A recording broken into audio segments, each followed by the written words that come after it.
June 6th, 1944, 0500 hours.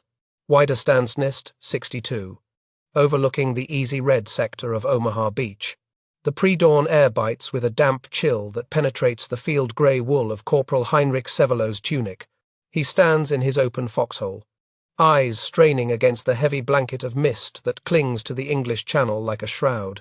The only sound is the rhythmic, hypnotic crashing of waves against the shoreline below, a sound that usually brings peace, but today feels like a countdown. His hands, stained with gun oil and dirt, grip the cold steel of the MG42 machine gun, seeking reassurance in its mechanical lethality as the world holds its breath. Lieutenant Bernhard Frerking stands nearby, his silhouette barely visible against the concrete casemate of the observation bunker that serves as the heart of this defensive position.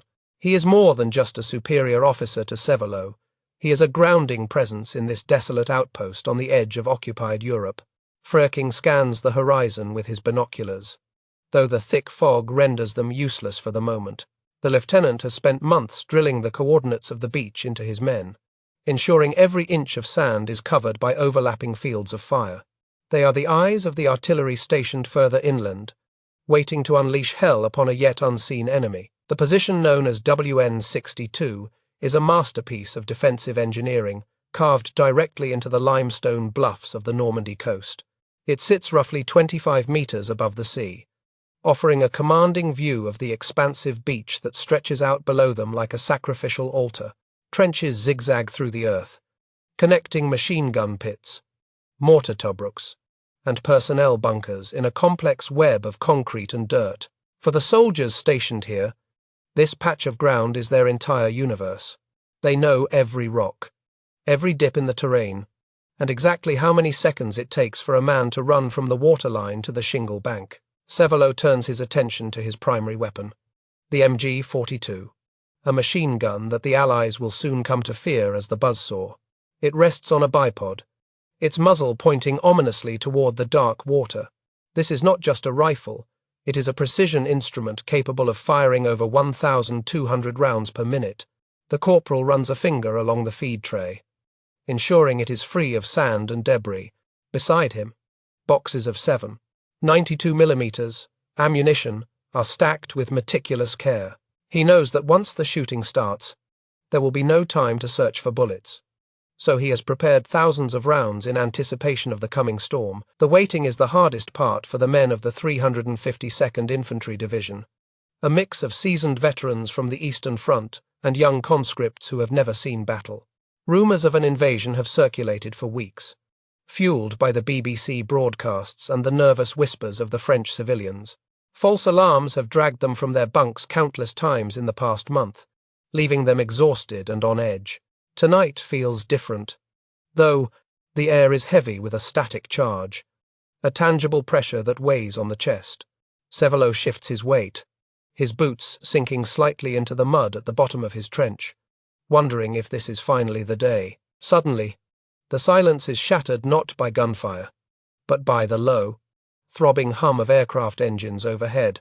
It starts as a distant murmur and quickly swells into a deafening roar that vibrates through the ground. Allied bombers are passing high above the cloud layer, their payloads destined for targets further inland. The anti-aircraft batteries along the coast open up, sending streaks of tracer fire into the gloom. But the planes are invisible ghosts in the mist. Sevelo crouches lower in his pit, pulling his helmet tight against his head. He knows this is the prelude. The hammer blow before the anvil is struck, then the naval bombardment begins.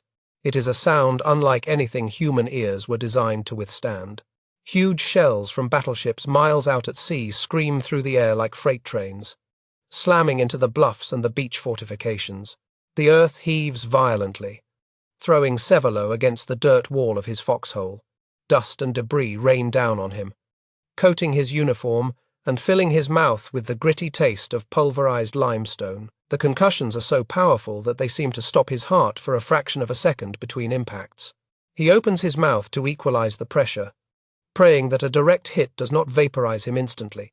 For 30 minutes, the world is reduced to fire, noise, and terror. Then, as abruptly as it began, The shelling lifts, shifting targets to the rear to disrupt German reinforcements. The silence that follows is ringing and absolute. More terrifying than the noise because it signals the next phase. Slowly, the grey curtain of night and smoke begins to lift, revealing a sight that defies human comprehension. The horizon is no longer an empty expanse of water, but a solid wall of steel and iron. Thousands of ships, from massive battleships to tossing landing craft, fill the sea as far as the eye can see. It looks as if a phantom city has risen from the depths of the Atlantic Ocean overnight to challenge the Atlantic Wall. Sevelo feels his throat tighten, the breath catching in his burning lungs as the sheer scale of the invasion force becomes undeniable. Beside him, Lieutenant Frerking lowers his binoculars, his face pale and grim under the rim of his helmet. He mutters something that the wind almost carries away, a sentiment of pity and resignation for what is about to happen. The realization hits the corporal with physical force. The entire world has come to this beach to kill them, and there is nowhere left to run. The landing craft, small rectangular boxes bobbing in the rough surf, begin to separate from the larger transport ships. They look like water beetles swarming toward the shore, leaving white wakes in the dark water. Sevelo watches them align, forming waves that move with terrifying purpose toward the beach. He can see the white spray kicking up over their bows as they plow through the chop. Inside those boats are men, Americans, seasick, wet, and terrified, clutching their rifles just as he clutches his machine gun. The distance closes with agonizing slowness, the gap between life and death shrinking yard by yard. At this tide level, the beach is a deadly obstacle course. The receding water has exposed the jagged steel hedgehogs and the wooden poles tipped with mines that Field Marshal Rommel had ordered, planted by the millions. These are known as Rommel's asparagus, designed to tear the bottoms out of landing craft and trap the infantry in the open. The Americans are heading straight into a kill zone that has been mathematically perfected for their destruction. Sevelo adjusts the stock of his MG42 into his shoulder, feeling the familiar pressure against his body. He aligns the iron sights, waiting for the targets to become distinct shapes rather than blurry dots. He glances at his ammunition supply again, a nervous tick that he cannot suppress. He has 5 carbines ready as backups in case the machine gun barrel overheats and needs to be changed, a process that leaves him vulnerable for crucial seconds. He also has a stash of grenades within easy reach. The instructions from his superiors were simple and brutal: hold the position at all costs. There is no plan for retreat, no secondary line of defense to fall back to. They are the cork in the bottle, and if they pop, the invasion will flood into France. The first wave of landing craft hits the sandbars several hundred yards out. Ramps drop with splashes that are visible even from the bluff. Tiny figures begin to spill out into the waist-deep water, struggling against the weight of their equipment and the pull of the current. They move slowly, agonizingly slowly, like men wading through molasses. To Sevelo, they look less like soldiers and more like targets in a shooting gallery. He feels a strange dissociation, a separation between the man he was yesterday and the instrument of death he must become today. Lieutenant Frerking's voice cuts through the daze, calm and authoritative, anchoring Sevelo back to reality.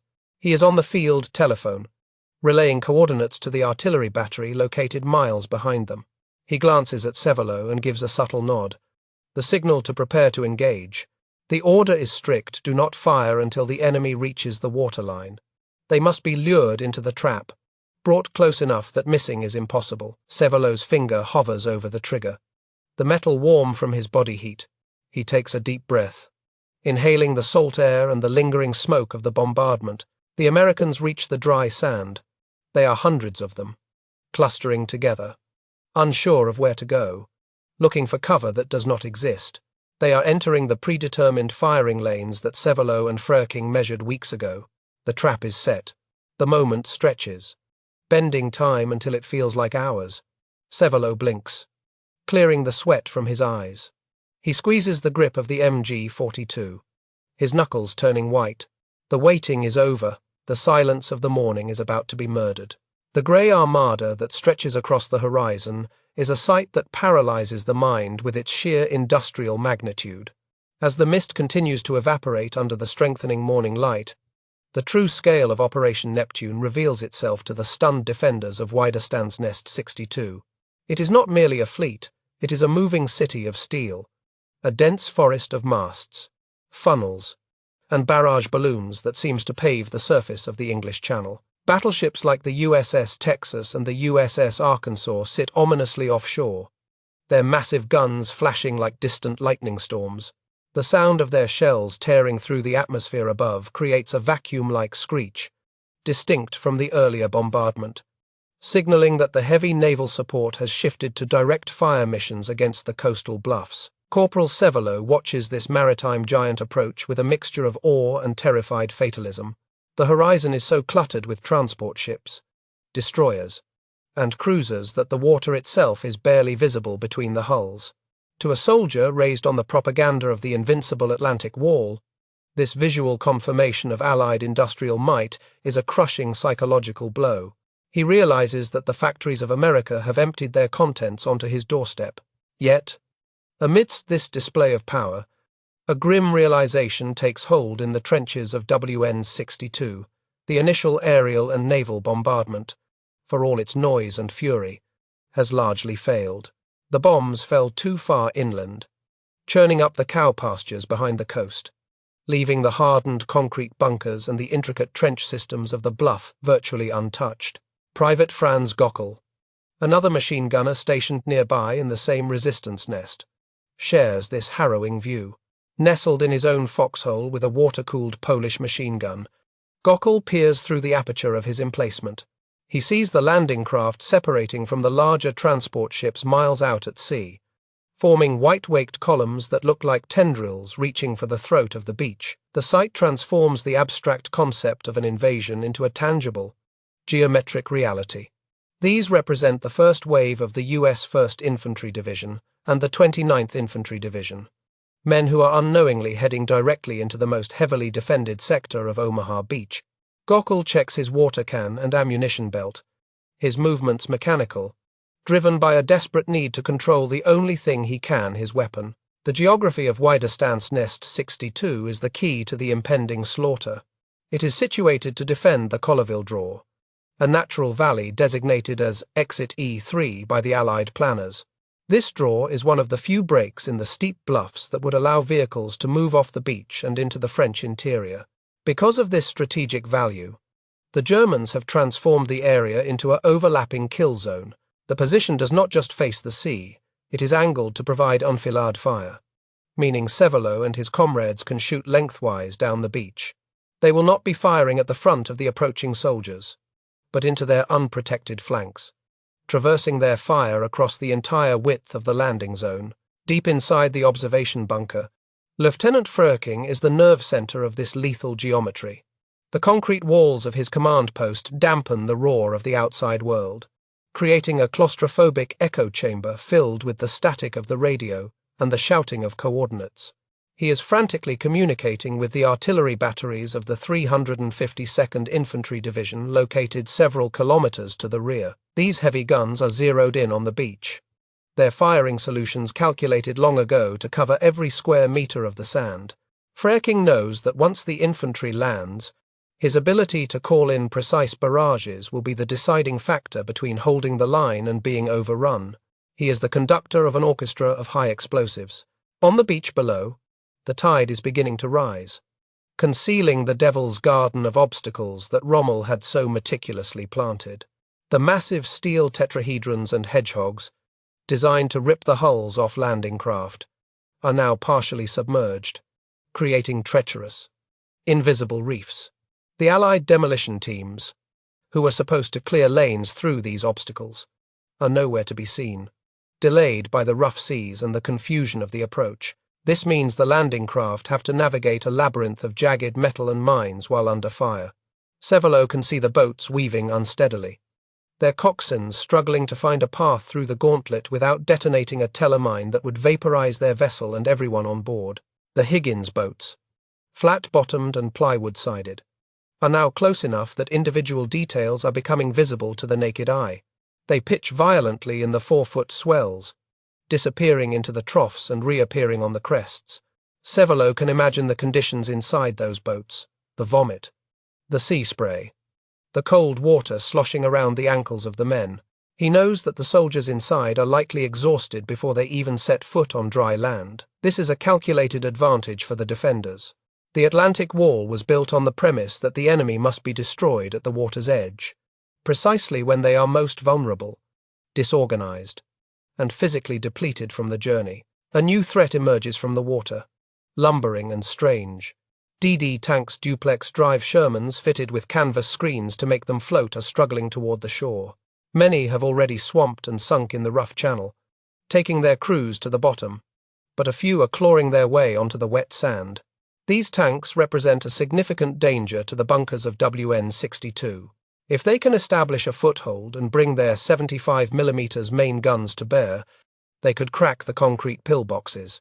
Sevelo marks their positions mentally, knowing that the anti-tank guns positioned on the flanks will have to deal with them immediately. For him, the priority remains the soft targets, the infantry. The atmosphere in the open trench is thick with the acrid smell of cordite from the earlier anti-aircraft fire and the salt spray carried by the wind.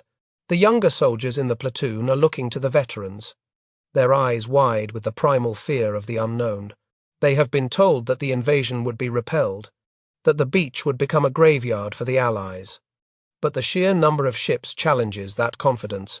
Sevelo, though only a corporal, feels the weight of his responsibility. He is the anchor of this foxhole. If he breaks, the men around him will break. He forces himself to breathe rhythmically, focusing on the simple, repetitive actions of loading and aiming. The noise of the approaching boat engines grows into a collective, buzzing drone that competes with the crashing surf. It is a mechanical swarm, relentless and indifferent to the danger ahead. Sevelo watches as the first wave of landing craft grounds on the sandbars. Hundreds of yards out from the dry shingle due to the low tide, the ramps slam down into the surf, exposing the packed rows of American troops inside. This is the moment the German doctrine has prepared for. The enemy is now exposed, waist-deep in water, encumbered by heavy gear, and devoid of cover. They are not charging, they are wading, slow and cumbersome, struggling to keep their balance in the shifting sand and strong current. Silence hangs over WN62 for one terrible, final second. It is a silence of discipline, not hesitation. The order is to hold fire until the enemy is well within the effective range of the machine guns, to ensure maximum lethality and to prevent the muzzle flashes from revealing the bunker positions too early. Sevelo aligns his sights on a cluster of men stumbling out of a boat on the easy red sector. He can see the officers waving them forward, trying to generate momentum where there is none. They look small and fragile against the vast backdrop of the ocean and the imposing bluffs. They are human beings, but in this moment, through the iron sights, they are merely tactical problems to be solved. Lieutenant Frerking steps out of the bunker briefly, his eyes scanning the beach through his field glasses to confirm the range. He looks down at Sevelo and shouts a command that is lost in the wind. But the meaning is clear. The trap is sprung. The artillery in the rear has already received the code. The mortars in the nearby pits are dropping rounds down the tubes. The waiting is finished. The awakening of the Atlantic Wall is complete. The Grey Armada has delivered its cargo. And now the harvest begins. Sevelo exhales, his finger taking up the last millimeter of slack on the trigger, as the first American boot touches the dry sand of France. The psychological shift within the German soldiers is profound and instantaneous. The dread of the bombardment evaporates, replaced by a hyper-focused adrenaline state. There is no longer time to worry about the battleships or the bombers. The world has shrunk to the sector of beach directly in front of them. The fear of death is suppressed by the urgent necessity of survival. It is a kill or be killed scenario stripped of all political ideology. For the men of WN62, the equation is simple. If those men on the beach make it up the bluff, everyone in this trench dies. The machine gun is not a weapon of war anymore. It is the only life raft they have. As the first shots ring out from the neighboring positions, the spell of the morning is broken. Tracer rounds begin to streak across the grey sky. Bright green lines connecting the bluffs to the water. The sound of the MG42's opening up is distinct, a high-pitched tear like canvas ripping, far faster than the chug-chug-chug of the American weapons. Sevelo feels the recoil pad kick against his shoulder, a violent affirmation that the battle has joined. The first belt of ammunition begins to feed through the mechanism, the brass casings ejecting in a shimmering arc. The awakening of the Atlantic wall is now a deafening reality, and the buzzing of the saw begins. The moment Heinrich Sevelo pulls the trigger, the eerie silence of the dawn is shredded by a mechanical shriek that will haunt the survivors for the rest of their lives. The MG42 does not sound like a traditional machine gun with a rhythmic tat-tat-tat. It fires so rapidly that the individual shots blend into a continuous tearing noise, often described by Allied soldiers as ripping canvas or a giant zipper being torn open. At 1,200 rounds per minute, the weapon vibrates violently against Sevelo's shoulder. A wild, bucking beast that demands total physical control. A stream of green tracer bullets lashes out from the embrasure of WN62, painting a lethal geometric line through the misty air and connecting the bunker directly to the flesh of the men wading in the surf. Down on the easy red sector, the effect of this sudden eruption of fire is catastrophic. The ramp of a landing craft drops, and before the men inside can take a single step, the interior is raked by a burst of 7.92mm ammunition. Sparks fly as bullets ricochet off the steel hull, mixing with the spray of blood and seawater. Men crumble instantly, their bodies falling back onto their comrades, creating a gruesome bottleneck at the exit of the boat. Sevelo does not aim at individual soldiers. The distance is too great and the targets too numerous. Instead, he traverses the gun back and forth in a tight arc, creating a beaten zone where the bullets churn the water into a frothing, deadly soup. Inside the bunker, the atmosphere changes from tense anticipation to chaotic industry. The air immediately fills with the acrid, biting smell of burning propellant and hot gun oil. Smoke begins to pool around the ceiling of the concrete pillbox, stinging the eyes and coating the throat. Sevelo falls into a trance-like rhythm, his world narrowing down to the iron sights and the feed tray of the machine gun. He is no longer thinking about the morality of killing or the politics of the war. He is simply an operator of a machine designed to deny access to a specific patch of ground. His hands move with practiced efficiency, clearing jams and aligning the belt, driven by the desperate knowledge that if he stops, the swarm below will overrun him. Lieutenant Frerking, standing just behind the firing line, acts as the conductor of this symphony of destruction. While Sevelo handles the immediate threat of the infantry, Frerking is on the radio, calling down the thunder of the 105mm howitzers stationed inland. Seconds later, the beach erupts in geysers of black sand and grey water as the heavy artillery shells impact among the landing craft. The concussions shake the ground beneath Sevelo's feet, a constant trembling that rattles his teeth. He can see bodies being thrown into the air by the explosions, ragdoll figures tossing against the backdrop of the indifferent grey sea. The coordination between the machine gun nests and the artillery is devastatingly effective, trapping the Americans in a crossfire from which there seems to be no escape. The first wave of the invasion force, specifically the men of the 16th Infantry Regiment of the 1st Division and elements of the 116th, is being systematically annihilated. Within minutes of H-hour, entire companies are rendered combat ineffective. Officers and NCOs, easily identifiable by their actions, are the first to be cut down, leaving the terrifyingly young private soldiers leaderless and paralyzed on the exposed sand. Sevelo watches as men dive behind the steel hedgehogs for cover, unaware that the obstacles are zeroed in. He fires short bursts at the metal structures, and the bullets spark and ricochet, striking the men hiding behind them. There is no sanctuary on Omaha Beach. The rising tide is pushing them forward, and the German fire is pushing them back. As the barrel of the MG42 begins to glow with dangerous heat, Sevelo knows he must let it cool to prevent a malfunction or a cook-off, where the heat of the chamber ignites the rounds automatically. He swiftly disengages the machine gun and grabs one of the Carabiner 98K rifles he has leaned against the trench wall. The dynamic of the engagement changes instantly. Now, he is sniping. He looks for specific targets, men carrying radios, officers waving their arms, or soldiers attempting to set up Bangalore torpedoes to blow gaps in the wire. He fires, works the bolt, and fires again. Each pull of the trigger is a deliberate decision, a singular act of violence that feels far more personal than the impersonal spray of the machine gun. The sensory overload for the soldiers on the beach is unimaginable, but up in the bluff, it is a different kind of hell. The noise is a physical pressure that hammers against Sevelo's eardrums, a relentless wall of sound composed of exploding shells, the scream of the MG42, and the cracking of return fire. Bullets from the American ships and the few riflemen on the beach begin to snap around the aperture of WN62, chipping away at the concrete and sending razor-sharp fragments flying. Sevelo flinches as a round strikes the shield of his gun, a ringing impact that vibrates through his arms. He is not invulnerable, and the sheer volume of lead flying toward his position reminds him that thousands of men are trying to kill him right now. Below, the tide continues its inexorable rise, turning the beach into a watery graveyard. The surf zone is thick with the wreckage of burning landing craft and the bobbing bodies of the fallen. The water has turned a dark, murky red, a detail that horrifies Sevelo even in his adrenaline-fueled state. The wounded are struggling in the rising swells, weighed down by their heavy invasion packs. He sees men drowning in waist-deep water, too weak from shock or injury to stand, while their comrades struggle to drag them to the dry shingle.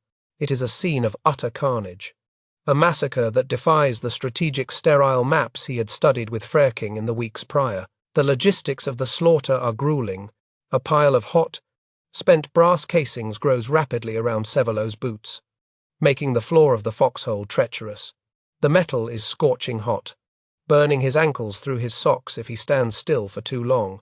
He kicks the brass away, clearing a space to work. He shouts for more ammunition, his voice raw and cracking. A fellow soldier rushes over, slamming a fresh metal box of 250 rounds next to the gun. Sevelo flips the lid, grabs the starter tab of the belt, and racks the charging handle. The pause in firing lasts only seconds, but to the men on the beach, it must feel like a brief, cruel glimmer of hope before the buzzsaw starts screaming again. Despite the devastation, the Americans keep coming. This is the most terrifying aspect for the defenders of WN62. As soon as one wave is cut down, another line of landing craft emerges from the smoke and mist, delivering fresh targets to the slaughterhouse. It feels like fighting a hydra for every boat they sink. 2 more appear. Sevelo feels a creeping sense of despair mixed with the adrenaline. The sheer industrial capacity of the enemy is overwhelming. How many men can they afford to lose? The horizon is still full of ships. The supply of soldiers seems infinite, while his supply of ammunition and endurance has hard limits. Lieutenant Frerking remains the anchor, his presence preventing panic from taking root in the trench. He spots a group of Americans who have managed to reach the shingle bank, a small ridge of stones that offers the only real cover on the beach. They are setting up a light machine gun. Frerking barks a correction to Sevelo, pointing out the threat. Sevelo adjusts his aim, walking the tracers toward the new danger. The coordination is seamless, a grim partnership forged in training. Frerking is the eyes, and Sevelo is the fist. They are methodically dismantling the American attack, holding the Colleville draw against the might of the 1st Infantry Division. The physical toll of firing the machine gun for nearly an hour begins to manifest. Sevelo's shoulder is bruising deep purple under his tunic from the relentless recoil. His hands are cramping, the muscles locking up from gripping the steel tightly. His eyes are burning from the propellant gas that wafts back into his face with every burst. He takes a swig of water from his canteen, the liquid warm and tasting of metal, but it does little to quench his thirst. The adrenaline dehydrates him rapidly. He wipes his sweaty palm on his trousers and grips the handle again. There is no time for fatigue.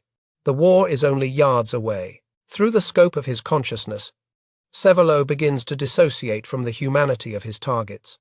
To survive the psychological trauma of what he is doing, his mind converts the men below into abstract shapes and colors. They are not fathers, sons, or husbands. They are olive-drab silhouettes that must be knocked down. If he thinks of them as men, he will hesitate, and if he hesitates, the position will be overrun. This dehumanization is a survival mechanism, a mental shutter that slams down to protect his sanity.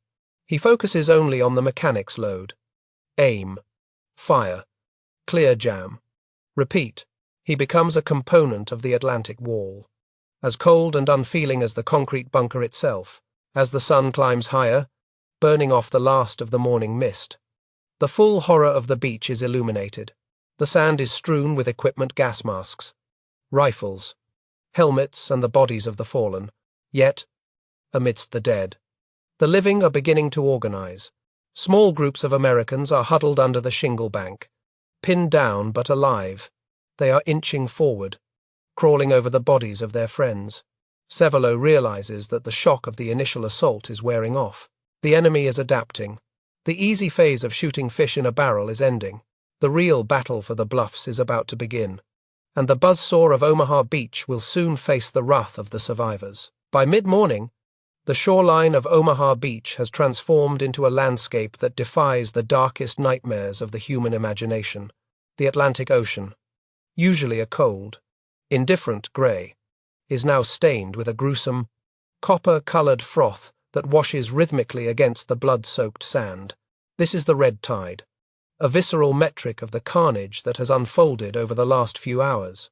From his vantage point in WN62, Corporal Heinrich Sevelo can see the crimson streaks extending hundreds of yards into the surf, marking the places where entire platoons of the U.S. 1st Infantry Division have been cut to pieces. The bodies of the fallen drift in the currents, bumping against the steel hedgehogs and the hulls of wrecked landing craft in a macabre dance of death that seems to have no end. The rising tide has become a silent, secondary enemy for the American invasion force. As the water level creeps higher, it conceals the deadly obstacles that Rommel had planted to rip the bottoms out of the boats. Wounded men, paralyzed by shock or torn apart by shrapnel, are trapped in the rising swells. Sevelo watches through the haze of gunsmoke as soldiers struggle to keep their heads above the water, weighed down by 60 pounds of wet gear and the exhaustion of the assault. He sees desperate hands reaching up from the surf, grasping for comrades who are too terrified to stop running. It is a slow, drowning death that claims those who managed to survive the initial hail of machine gun fire, a cruel mercy from the ocean that washes away the suffering. Inside the trench, the psychological state of the German defenders is shifting from adrenaline-fueled focus to a grim, mechanical numbness. The act of killing has lost its emotional impact through sheer repetition. Sevelo is no longer firing at men, he is firing at movement. His mind has retreated into a protective shell, a dissociation that allows him to function as a component of the weapons system rather than a human being with a conscience. He does not count the casualties anymore because the numbers have lost all meaning. Whether it is 100 or 1,000, the task remains the same: suppress the targets, clear the jam, change the barrel, and keep the sector clear. He is a laborer in a factory of death, and his shift is far from over. Down on the beach, the survivors of the initial waves have reached the only sanctuary available to them, the shingle bank. This ridge of smooth, round stones marks the high tide line and offers a few feet of defilade from the direct fire of the German bunkers. Hundreds of American soldiers are huddled there, pressed flat against the wet stones, shivering uncontrollably from the cold and the terror. They are a broken, disorganized mass of mixed units, leaderless and pinned down. To Sevelo, they look like a colony of seals clustering on the rocks, paralyzed by the predators on the cliffs. However, this concentration of men presents a new tactical problem. They are no longer in the open water, they are establishing a toehold on the edge of Fortress Europe. Lieutenant Frerking recognizes the danger of this accumulation of force at the shingle. If the Americans are allowed to regroup, reorganize, and find their courage, they will eventually surge over the embankment and charge the bluffs. He grabs the field telephone, his voice hoarse from shouting over the din of battle. He calls for mortar fire on the defilade area. Minutes later, the whoosh-bang of mortar rounds begins to walk along the shingle bank. The explosions send showers of sharp stones and shrapnel into the huddled masses. Sevelo watches the impacts, seeing bodies tossed into the air, but the Americans have nowhere else to go. They burrow deeper into the stones, enduring the punishment with a stubbornness that begins to unsettle the German defenders. Amidst the slaughter, moments of staggering humanity pierce through the veil of violence. Sevelo spots American medics moving through the kill zone, their Red Cross armbands barely visible through the smoke. They run into the open, ignoring the tracers snapping around them, to drag wounded men to the relative safety of the shingle. In the chaos of the firefight, the rules of war are often forgotten, but there are times when Sevelo hesitates. He lifts his finger from the trigger for a fraction of a second as a medic works on a dying soldier. It is a fleeting instant of recognition, a silent acknowledgement of bravery amidst the butchery, before the war demands his attention again and the firing resumes. The machine gun does not discriminate, even if the man behind it momentarily falters. The battlefield is an assault on every sense, not just sight and sound. The smell of WN62 is a nauseating cocktail that hangs heavy in the stagnant air of the bunker. It is the metallic tang of blood, the sulphurous stench of spent gunpowder, the acrid odor of hot steel, and the underlying rot of fear sweat, urine, and feces. The ventilation in the pillboxes is poor, and the fumes from thousands of fired rounds burn the lungs and water the eyes. Sevelo coughs violently, spitting out black-streaked phlegm. He grabs a handful of hardtack from his pocket and chews it dry, just to get the taste of the battle out of his mouth. He is hungry, thirsty, and exhausted, but the adrenaline keeps his body moving like a puppet on strings. The sheer volume of ammunition expended by WN62 is staggering. The floor of Sevelo's foxhole is buried under a shimmering carpet of brass casings that clink and shift with every movement he makes. He has fired thousands of rounds from the MG42 and hundreds more from his carbines. The supply of ammunition, which seemed inexhaustible at dawn, is beginning to dwindle. Runners are sent back to the ammo dump, sprinting through the communication trenches under the constant threat of naval gunfire. They return breathless, lugging heavy metal boxes that are ripped open and fed immediately into the hungry guns. The logistics of the defense are being stretched to the breaking point, a race between the American manpower and the German firepower. Out at sea, the behavior of the Allied Navy is changing. Frustrated by the lack of progress and the slaughter of the infantry, the captains of the U.S. destroyers make a bold and dangerous decision. Ships like the USS Times, Frankfurt Times, and the USS Times McCook Times break formation and steam aggressively toward the shore, risking grounding in the shallow water. They come in so close that Sevelo can see the sailors on the decks manning the 5-inch guns. This is a terrifying development. These ships are no longer firing indirect barrages. They are engaging the bunkers with direct, point-blank fire. The duel is no longer just infantry against machine guns. It is concrete pillboxes against naval artillery. And the odds are shifting. A massive explosion rocks the bluff to Sevelo's right, showering him with dirt and pulverized concrete. A destroyer shell has slammed into a neighboring position, silencing the gun there instantly. The ground heaves like the deck of a ship in a storm. Sevelo ducks, covering his head with his hands as debris rains down. When he looks up, the landscape of the strongpoint has changed. A crater smokes where a Tobruk pit used to be. The feeling of invincibility provided by the heavy bunkers is shattering. They are being picked apart, one by one, by the floating batteries offshore. The protective shell of the Atlantic Wall is cracking under the sledgehammer blows of the U.S. Navy. Despite the naval bombardment and the mortar fire, the Americans on the beach are beginning to move. It is not a coordinated charge, but a series of desperate, individual acts of infiltration. Small groups of soldiers, led by junior officers and NCOs who have realized that staying on the beach means death, begin to blow gaps in the wire with Bangalore torpedoes. Sevelo hears the dull thump times of the explosions and sees the smoke rising from the wire obstacles below. The Devil's Garden is being breached. The enemy is clawing their way forward, inch by bloody inch, driven by a primal refusal to die on the wet sand. The targets are no longer just in front of him. They are starting to move up the draws, looking for the flanks. The fear of capture begins to gnaw at the back of Sevelo's mind. The German propaganda machine had drilled into them that the Americans were gangsters and murderers who would kill prisoners out of hand. In the heat of this massacre, Sevelo wonders if that might actually be true.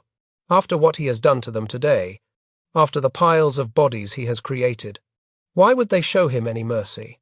He looks at the heated barrel of his MG42 and realizes it is his death warrant. If they take this position and find him with this weapon, he is a dead man. This fear fuels his resistance. He fights not for victory anymore, but to delay the inevitable reckoning. There is no white flag in his foxhole, only more ammunition belts, Private Gockel. In his nearby position, has fallen silent. Sevelo shouts a check, his voice lost in the roar of a passing shell. He feels a sudden, sharp spike of isolation. Is he the only one left firing? The smoke obscures the other nests, turning WN62 into a collection of lonely islands in a sea of fire. He checks his carbine again, ensuring the bolt is clean. If the machine gun fails, or if they get too close for the heavy weapon, he will have to fight them man to man. He touches the grenades hooked to his belt. Cold comfort in the face of the thousands of angry men swarming the slope. The solidarity of the morning has dissolved into a solitary struggle for survival. The sun is high now, baking the landscape and intensifying the smells of the battlefield. The mist is gone, leaving the carnage exposed in high definition. Sevelo's eyes scan the wire line, looking for the telltale movement of olive-drab uniforms in the tall grass. The Americans are using the terrain now, moving with a tactical competence that was missing in the first hour. They are no longer wading targets, they are hunters. He spots a squad moving up a defile to his left, using the smoke for cover. He swings the MG42 around. The heavy barrel traversing on its mount, he fires a burst, kicking up dirt around them, forcing them to ground. They are getting closer. The buffer zone is shrinking. As the clock ticks past noon, the dynamic of Omaha Beach has fundamentally irreversible changed. The easy killing is over. The red tide has deposited its survivors on the doorstep of the bunkers. The immense weight of the American assault is pressing against the thin grey line of the German defence. Sevelo can feel the momentum shifting, like a dam beginning to buckle under the pressure of a flood. The buzzsaw has cut down thousands, but it has not stopped the flow. The enemy is angry. They are ashore, and they are coming up the hill. The hunter is about to become the hunted, and the long afternoon of retribution is about to begin. The relentless rhythm of the morning has devolved into a desperate mechanical struggle against the laws of physics. The MG42, the very instrument of Sevelo's survival, is now becoming a volatile beast that threatens to fail him when he needs it most. After thousands of rounds fired in sustained bursts, the barrel of the machine gun is radiating a shimmering heat that distorts the air around the muzzle. The steel is so hot that it glows a dull, angry cherry red, visible even in the daylight. If he fires another belt without changing it, the rifling will warp, the accuracy will vanish, or worse, a round will cook off in the chamber, potentially destroying the weapon and blinding him. Sevelo knows the drill by muscle memory, but under fire. It is a terrifying dance with death. He screams for a barrel change, his voice ragged and barely audible over the din. He flips the release catch on the right side of the barrel shroud, and the hot steel tube snaps out. Using an asbestos mitt that has already been blackened by use, he grabs the scorching barrel and tosses it onto the pile of cooling steel at the bottom of the foxhole. Steam hisses violently as it hits the damp earth. He jams a fresh, cold barrel into the slot and snaps the gate shut. The entire process takes seconds. But during those seconds, the suppression lifts, and the Americans on the beach surge forward. The return fire from the beach is no longer sporadic or panicked. It is concentrated and lethal. The Americans have identified the source of the tracers that have been tormenting them for hours. Bullets snap and whine around the concrete embrasure of WN62 with increasing frequency. They chip away at the edges of the firing slit, sending razor-sharp shards of concrete flying into the bunker. One of these stone splinters strikes Sevelo in the face, cutting his cheek near the eye. Blood runs down his face, mixing with the sweat and soot, but he barely registers the pain. He wipes the blood away with a dirty sleeve and presses his cheek back against the stock of the gun. The threat from the sea has escalated from a distant rumble to a point-blank duel. The U.S. destroyers, having closed the distance to within 1,000 yards of the shore, are now acting as floating tanks. The USS Times Frankfurt Times and the USS Times McCook Times are prowling the coastline, their 5-inch guns swiveling to hunt for the muzzle flashes of the German bunkers. The ground around Sevelo shakes violently as a naval shell impacts the bluff just meters away. The concussion is massive, a physical blow that sucks the air out of the trench and knocks loose equipment off the shelves. The dust raised by the explosion is thick and choking, momentarily blinding the defenders and coating the optics of their weapons in a fine grey powder. Inside the observation bunker, the command structure is beginning to fracture under the weight of the assault. Lieutenant Frerking is still shouting into the field telephone, but the connection to the heavy artillery batteries inland has gone silent. The phone lines, laid in shallow trenches or strung on poles, have likely been severed by the naval bombardment or cut by French resistance fighters. Without the hammer of the 105mm howitzers, WN62 is stripped of its most powerful defensive tool. They are now fighting a lonely, isolated battle with only the weapons they can hold in their hands. Frerking's face is a mask of grim realization. He knows that the grand coordination of the Atlantic Wall has collapsed. On the slopes below, the American infantry is exploiting the dead ground, the folds and dips in the terrain that the machine guns cannot reach. They are moving with a newfound purpose, utilizing fire and movement tactics. One group lays down a base of suppressing fire with BARs and M1 Garans, forcing Sevelo to duck his head, while another group rushes forward to the next piece of cover. They are climbing the bluff, using the smoke and the tall grass to mask their approach. The hunter-prey dynamic is inverting. Sevelo can no longer simply rake the beach with fire. He has to hunt for fleeting targets that shoot back with deadly accuracy. The ammunition situation is becoming critical. The mountain of crates that lined the back of the trench at dawn has been reduced to a few scattered boxes. Sevelo yells for more belts. But the runners are taking longer to return, if they return at all. The path to the ammo dump is under constant mortar fire. He realizes he must conserve his rounds. He switches from long suppression bursts to short, controlled taps of 3 or 4 rounds. Every bullet must count. This enforced discipline adds a layer of psychological stress. He can see more targets than he can afford to engage. The buzzsaw is being forced to stutter. To preserve the precious machine gun ammunition, Sevelo relies more heavily on his Carabiner 98K rifles. He picks one up, the wood stock slippery with his own sweat. Through the iron sights, the war becomes intimate again. He spots a radio man trying to coordinate an airstrike and squeezes the trigger. The man drops. He works the bolt, the brass casing ejecting with a metallic ping. This is sniper warfare now. Slow and deliberate. It is exhausting in a different way than the machine gun. It requires a level of focus that his fraying mind struggles to maintain. He is operating on instinct, a biological machine running on the fumes of adrenaline. Around him, the invincibility of WN62 is crumbling. Casualties are mounting in the trenches connecting the bunkers. He hears the cries of men he has served with for months, screaming for medics who are overwhelmed or dead. A mortar round lands directly in a nearby mortar pit, silencing it instantly in a gory eruption of earth and body parts. The screams are cut short, replaced by a heavy, ominous silence from that sector. Sevelo glances over, seeing only a smoking crater where his friends were just moments ago. The reality of his own mortality crashes down on him. There is no magic shield around this hill. It is just dirt and concrete, and it is failing. The physical toll on Sevelo is immense. He has been fighting for over 6 hours without rest, food, or water. His right shoulder is swollen and throbbing from the recoil of thousands of rounds. His ears are ringing so loudly that he can barely hear Frerking's orders. His vision is blurring at the edges, a symptom of dehydration and exhaustion. His hands shake uncontrollably whenever he takes them off the weapon. He is a 20-year-old corporal pushing his body beyond the limits of human endurance, driven only by the terrifying knowledge that surrender is not an option. Down on the beach, the Americans have breached the wire.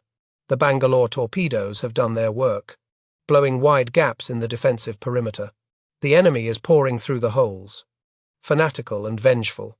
They are no longer contained on the sand, they are on the grass, on the dirt, on the same ground as WN62. Sevelo sees a squad of soldiers setting up a light machine gun behind a burnt-out tank, providing cover for men who are now sprinting toward the base of the bluff. The distance is closing rapidly. He fires a burst to suppress them, but the barrel overheats again, jamming the gun. He curses, hammering the charging handle with the palm of his hand, fighting the machine as much as the enemy. Private Gockel, in the neighboring foxhole, has been wounded. Sevelo can no longer hear the steady rhythm of the Polish machine gun. A runner brings the news Gockel has been hit in the hand and is being evacuated to the rear bunker. The loss of the supporting gun is a catastrophic blow to the integrity of the defense. It leaves Sevelo's flank exposed. The Americans, sensing the drop in fire volume, focus their attention on his position. The volume of incoming fire doubles. Bullets chew up the sandbags in front of him, spilling dirt into his lap. He is the last loud voice on the hill, and everyone wants to silence him. The smoke on the battlefield has thickened into an opaque fog, a mixture of burning grass, exploding ordnance, and smoke grenades thrown by the Americans to screen their movement. This tactical blindness is terrifying.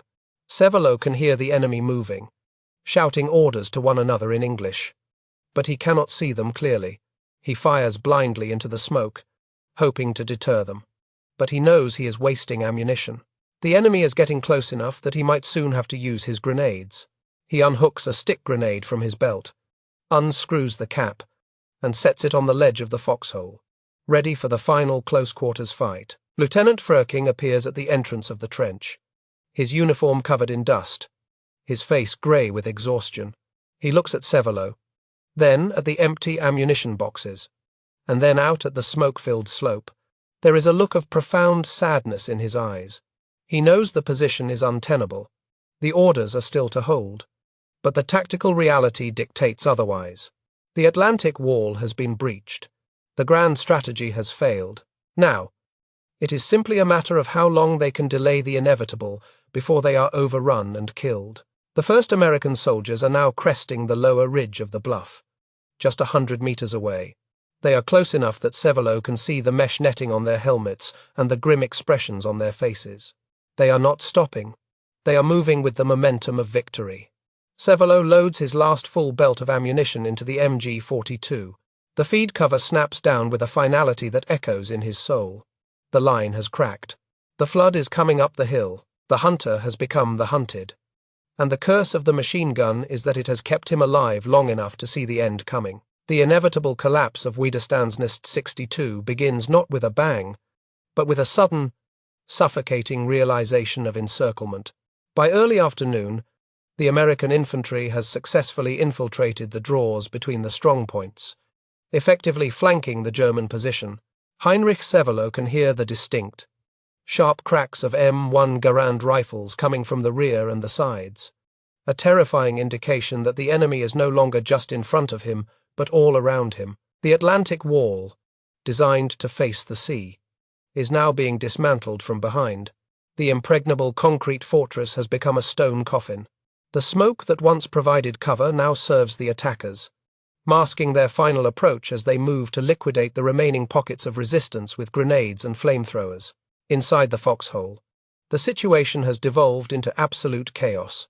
Sevelo fires the last remaining rounds from his Carabiner 98K at a group of soldiers moving through the tall grass less than 50 meters away. The bolt clicks on an empty chamber. He reaches for his ammunition pouches, his fingers fumbling with the leather tabs, only to find them flat and empty. The thousands of rounds he prepared in the darkness of the early morning are gone, expended in a futile attempt to hold back the tide. He looks down at the MG42, the weapon that has been an extension of his body for 9 hours. It sits silent and smoking on its mount. A useless piece of hot steel. The buzzsaw has finally run out of teeth. Lieutenant Frerking emerges from the observation bunker, his silhouette framed by the jagged concrete of the entrance. He is no longer the composed officer calling in artillery coordinates. He is a man witnessing the end of his world. He looks at Sevelo, his face streaked with soot and sweat, and sees the empty ammunition boxes scattered around the pit. The roar of the battle has shifted. The heavy thud of naval shells has been replaced by the close-range chatter of Thompson submachine guns. Frerking knows that staying here means death or capture, and the orders to hold at all costs have been rendered moot by the tactical reality. The position is overrun. "Get out, retreat to the rear," Frerking screams, his voice cracking with urgency. It is the order Sevelo has been dreading and praying for simultaneously.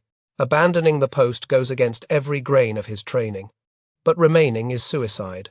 Sevelo grabs his rifle, not because it has ammunition, but because a soldier does not leave his weapon.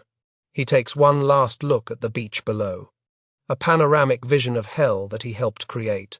The sands are littered with the dead and the burning wreckage of the invasion. But the living are swarming up the hill like ants. He turns his back on the ocean and scrambles out of the foxhole, his boots slipping on the carpet of hot brass casings. The transition from the relative safety of the trench to the open ground behind the bluff is a shock to the system. The air is filled with buzzing lead. Bullets zip past his head with the sound of angry hornets, kicking up spurts of dirt around his feet. Sevelo hunches low, making himself as small a target as possible, and sprints toward the communication trench that leads inland. His legs feel heavy, like lead weights are strapped to his ankles, a symptom of the extreme physical exhaustion that has set in. He is running on pure fear now, the primal instinct to survive, driving him forward when his muscles are screaming for him to collapse. He is not alone in the retreat. Other survivors from the strongpoint are scrambling through the dirt, their faces masks of terror and confusion. Some are wounded, dragging themselves along or being supported by comrades. The disciplined unit of the 352nd Infantry Division has disintegrated into a collection of desperate individuals trying to escape the trap. They move through the cratered landscape, dodging the mortar rounds that continue to fall with terrifying randomness. The perfectly manicured French countryside behind the coast has been churned into a moonscape of brown earth and splintered trees. There is no front line anymore. There is only the kill zone and the unknown. Lieutenant Frerking is running just ahead of Sevelo, leading the way toward the perceived safety of the hedgerows near the village of Colleville-sur-Mer. For Sevelo, the lieutenant is the only tether to sanity remaining. As long as Frerking is moving, there is a plan. A direction? They scramble over a ruined earth berm, exposing themselves for a split second to the American riflemen positioned on the ridge.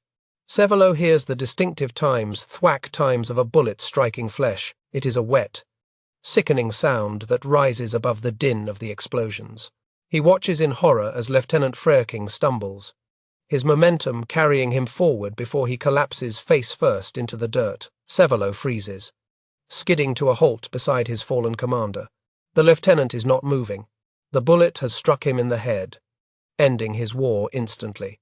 There are no final words, no dramatic speeches, just the brutal, sudden theft of life. Sevelo stares at the body of the man who had guided him through the morning. The man who had been the brain to Sevelo's trigger finger. A wave of grief and utter loneliness washes over him. Stronger than the fear of the enemy, he is truly alone now. The authority, the structure, and the brotherhood of WN62 have died in the dirt beside him, but the war does not pause for mourning. A burst of machine gun fire tears up the ground inches from Sevelo's boots, snapping him back to reality. The Americans are closing in, moving methodically to clear the area. If he stays here, he will join Frerking in the mud. He forces himself to look away from the body, a betrayal that twists his gut, and starts running again. He dives into a hedgerow, the thick tangle of roots and branches offering momentary concealment. His heart is hammering against his ribs so hard he thinks it might burst. He gasps for air, the taste of bile and cordite filling his mouth. The retreat becomes a game of cat and mouse in the bocage, the dense hedgerows of Normandy that turn every field into a fortress. Sevelo moves instinctively, keeping to the shadows, avoiding the open roads. He can hear the American tanks now, the distinctive clanking of tracks and the roar of engines as Sherman tanks push inland. They are blasting the hedgerows with high explosive rounds, clearing the way for the infantry. The ground shakes with every detonation. Sevelo is a fugitive in his own defensive zone, hunted by an enemy with overwhelming firepower. He checks his pockets again for ammunition, finding nothing but lint and dust. He is defenseless. As he moves deeper inland, he encounters the remnants of other German units. They are ghosts, shell-shocked and leaderless, wandering in a daze. Some are trying to set up hasty defensive positions, digging shallow scrapes in the hard earth. Others are simply sitting by the side of the road, staring into the middle distance, waiting for the end. The German war machine, which had conquered Europe with precision and speed, has been reduced to this broken men hiding in ditches. Sevelo realizes the magnitude of the defeat. It is not just WN62 that has fallen, the entire coastal defense is crumbling. The invasion has succeeded. Pain suddenly flares in Sevelo's leg. A sharp, burning sensation that nearly drops him to his knees. He reaches down and feels the warm, sticky wetness of blood. He has been hit by shrapnel, perhaps from a mortar round or a grenade. He isn't sure when. The adrenaline had masked the injury until now. But as the shock wears off, the agony sets in. He limps forward, gritting his teeth. He cannot stop to bandage it properly. He has to put distance between himself and the beach. Every step is a torture, a reminder of the frailty of his flesh against the steel of the war. He reaches a farm building on the outskirts of Colleyville. It is a ruin, the roof blown off by naval gunfire, the walls pockmarked with bullet holes. He slips inside, seeking shelter in the shadows of a collapsed barn. The smell of unmilked cows and burning hay is overpowering. He collapses onto a pile of straw, his body finally giving out. He is shaking uncontrollably, a reaction to the adrenaline crash and the trauma of the last 10 hours. He closes his eyes. But the images of the beach are burned into his retinas, the falling bodies, the red water, the tracers arcing into the surf. Outside, the sounds of the battle continue, but they are drifting further away as the front line moves past him. The Americans are pushing south, bypassing the pockets of stragglers. Sevelo listens to the voices of the enemy soldiers as they march past the farm. They are speaking English, laughing, shouting orders. They sound confident, victorious. He realizes with a sinking heart that he is now behind enemy lines. The hunter who sat atop the bluff dealing death is now the prey, hiding in the straw, waiting for the inevitable discovery. The sun begins to dip lower in the sky, casting long, mournful shadows across the French countryside. The longest day is drawing to a close. For Heinrich Sevelo, the war has fundamentally changed. He is no longer the beast of Omaha, the master of the machine gun. He is a wounded 20-year-old boy, far from home, stripped of his weapon, his officer, and his purpose. The silence of the barn is heavy and oppressive, a stark contrast to the deafening roar of the morning. In the quiet, the guilt begins to creep in. He is alive, while so many others, German and American, are dead. He thinks of the letters he wrote home, of the propaganda that promised victory, of the seemingly invincible concrete of the Atlantic Wall. It was all a lie. The only truth is the throbbing pain in his leg and the hollow feeling in his chest. He wonders what will happen when they find him. Will they execute him? Will they know who he is? Will they know he is the one who fired the machine gun that killed so many of their friends? The fear of retribution is a cold stone in his stomach. He huddles deeper into the straw, waiting for the darkness of night to cover his shame and his fear. As twilight settles over Normandy, the magnitude of the carnage becomes a historical fact. The Allies have established a beachhead. The fortress Europe has been breached. For Sevelo, the battle is over, but the reckoning is just beginning. The physical survival of the day is resolved, but the psychological survival is a new battle that will last for decades. He closes his eyes, but sleep is impossible. The sound of the MG42 still rings in his ears, a phantom echo that will never truly go away. He waits for the footsteps that will signal his capture, resigned to his fate, a solitary figure in the wreckage of a broken empire. The darkness of the barn near Colleyville-sur-Mer offers only a temporary sanctuary for Heinrich Sevelo. On June 7th, 1944, the inevitable reality of his defeat arrives in the form of American voices shouting outside the wooden walls. The retreat is over. The beast of Omaha is no longer a predator but a cornered animal, wounded and stripped of his iron teeth. As the barn doors are kicked open, letting in the harsh light of the day, Sevelo raises his hands in the universal gesture of submission. He expects a bullet. The propaganda had convinced him that the enemy took no prisoners, especially not those who had inflicted such carnage. But the American GIs who find him do not execute him. They see only a dirty, bloody, terrified young man, indistinguishable from thousands of other German conscripts surrendering across Normandy. In this critical moment of capture, Sevelo makes a life-saving decision. He keeps his mouth shut. He does not boast of his position at WN62, nor does he mention the thousands of rounds he fired or the heaps of bodies he left on the beach. To the Americans, he is just another anonymous kraut to be processed, tagged, and shipped to the rear. This anonymity is his shield. but it soon becomes his prison. As he is marched past the long columns of American reinforcements moving inland, he carries a secret that weighs heavier than any equipment pack. He is the man responsible for the massacre at the Collierville Draw, and he is walking among the very men who have sworn vengeance for their fallen brothers. The journey into captivity takes him far from the blood-soaked sands of France.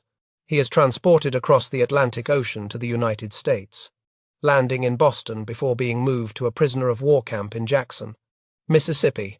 The contrast is jarring. He goes from the industrial slaughterhouse of Omaha Beach to the quiet, sun-drenched cotton fields of the American South. There are no explosions here, no screaming wounded, only the rhythmic work of picking cotton and potatoes. The physical safety is absolute, but the psychological torment is just beginning. In the silence of the nights, the adrenaline fades, and the ghosts arrive. He sees the landing craft opening, the men falling into the water, the red tide rising. The face of Lieutenant Firking, dying in the dirt, haunts his dreams. Sevelo spends 2 years in captivity, followed by a year of forced labor in England, before finally returning to Germany in 1947. He returns to a nation that is physically and morally bankrupt, a landscape of rubble and shame. He tries to reintegrate into civilian life. Returning to his family farm in the village of Metzingen, he marries, has children, and works the land, trying to bury the war beneath the soil he tills. But the beast is still inside him. He suffers from what would later be recognized as severe post-traumatic stress disorder. Loud noises make him flinch. The smell of burning leaves triggers panic attacks. He avoids talking about the war, fearing that if his neighbors, or worse, the families of the missing knew what he did, he would be branded a monster. For decades, the story of WN62 remains a jagged splinter in his mind. The world moves on. The bunkers of the Atlantic Wall crumble into the sea or become tourist attractions. Historians write books about the longest day, celebrating the heroism of the Allies.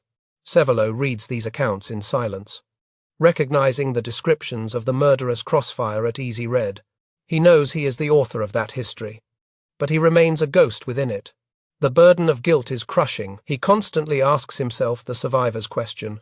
Why did he live when so many died? Was it luck? Or was it a curse to survive and remember? The mathematical magnitude of his actions, the sheer number of lives he ended, isolates him from the rest of humanity.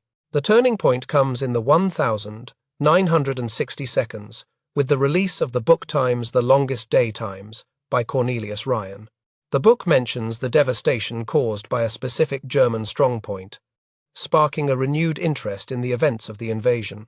Sevelo realizes that hiding the truth is poisoning his soul.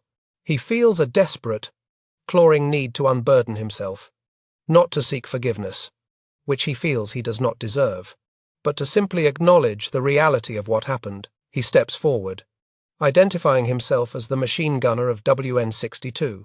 The revelation is shocking. The world suddenly has a face to put on the slaughter. Journalists descend on his farm, eager to interview the Beast of Omaha. However, Sevelo is not looking for fame. He is looking for peace. He begins a quest to find survivors from the American units he fought against the 16th Infantry Regiment of the 1st Division. It seems like an impossible task. How do you find the men you tried to kill but fate, or perhaps a cosmic need for balance, intervenes? He locates David Silver, an American soldier who had been wounded 3 times on the beach directly in front of Sevelo's bunker. Silver had laid in the sand for hours, waiting for death, while Sevelo's machine gun screamed over his head. The 2 men, the shooter and the target, begin to correspond. The letters between Sevelo and Silver are tentative at first, bridging a chasm filled with blood and 40 years of pain. Silver is initially wary. Why would he want to meet the man who tried to end his life? But as they exchange stories, the animosity begins to dissolve. They realize they were both pawns in a vast, indifferent game. Young men thrown into a meat grinder by leaders miles away from the front. They were both victims of Omaha Beach, just on different sides of the aperture. The hatred that fueled the war has long since evaporated, leaving only the shared trauma of the experience. They decide to meet.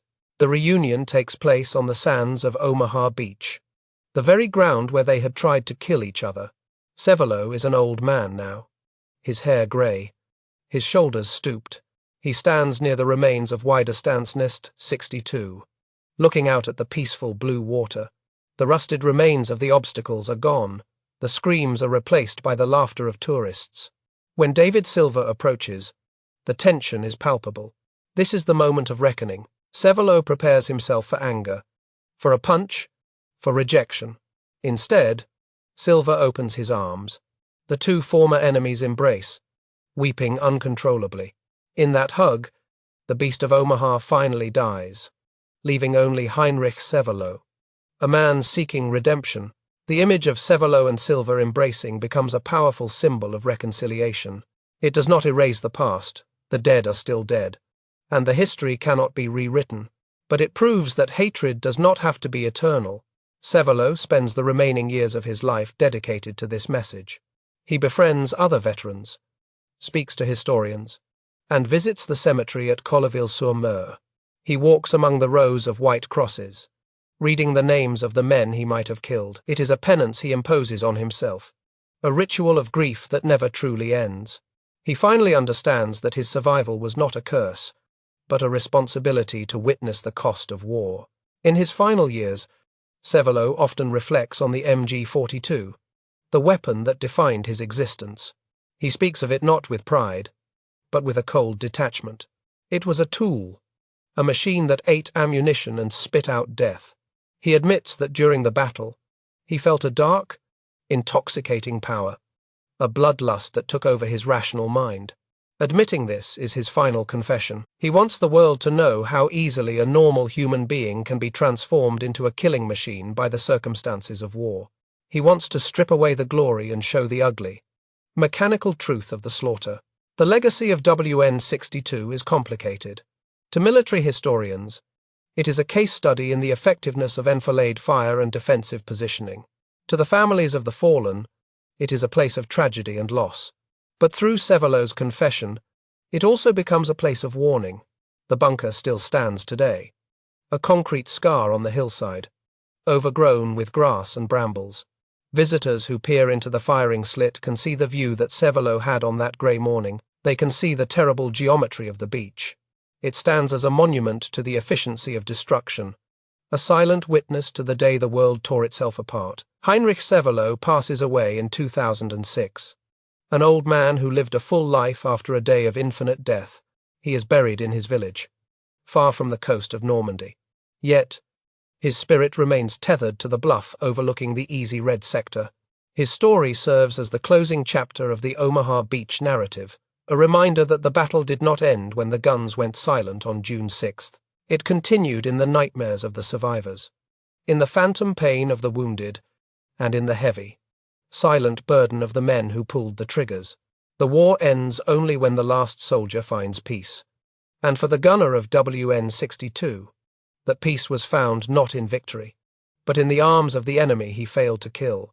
The waves continue to crash against the shore of Colleville-sur-Mer, rhythmic and indifferent, just as they did in 1944. The blood has long since washed away, leaving the sand pristine and beige. The shingle bank where the GIs huddled in terror is now a place for picnics. But if one listens closely to the wind whistling through the grass of the bluffs, beneath the laughter of children and the murmur of the surf, there is a faint, ghostly echo